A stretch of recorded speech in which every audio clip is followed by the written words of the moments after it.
Jadi kalau kemarin aku buat video tentang apa itu Dayak Binatur di kami suku Simalungun, jadi video kita kali ini adalah video sewaktu menyusun Dayak Binatur tersebut di piring, dimana piring inilah nanti yang akan disurdupkan atau diberikan kepada orang yang akan menerimanya.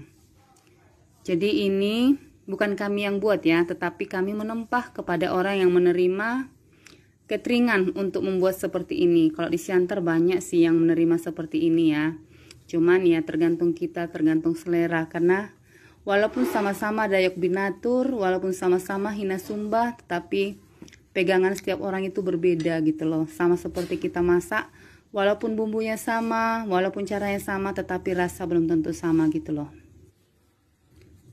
Jadi seperti yang aku bilang tadi, ini pas waktu kami datang ternyata ayamnya masih belum diatur, jadi aku izin memvideokan kepada Inang ini dan dia pun mengizinkan, maka aku videokan lah.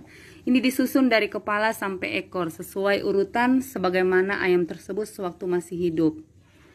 Ini dia. Terus yang di tengah-tengah itu adalah daging yang dicincang halus dan dicampur sikam juga. Oke deh, itu videoku. Terima kasih sudah menonton ya.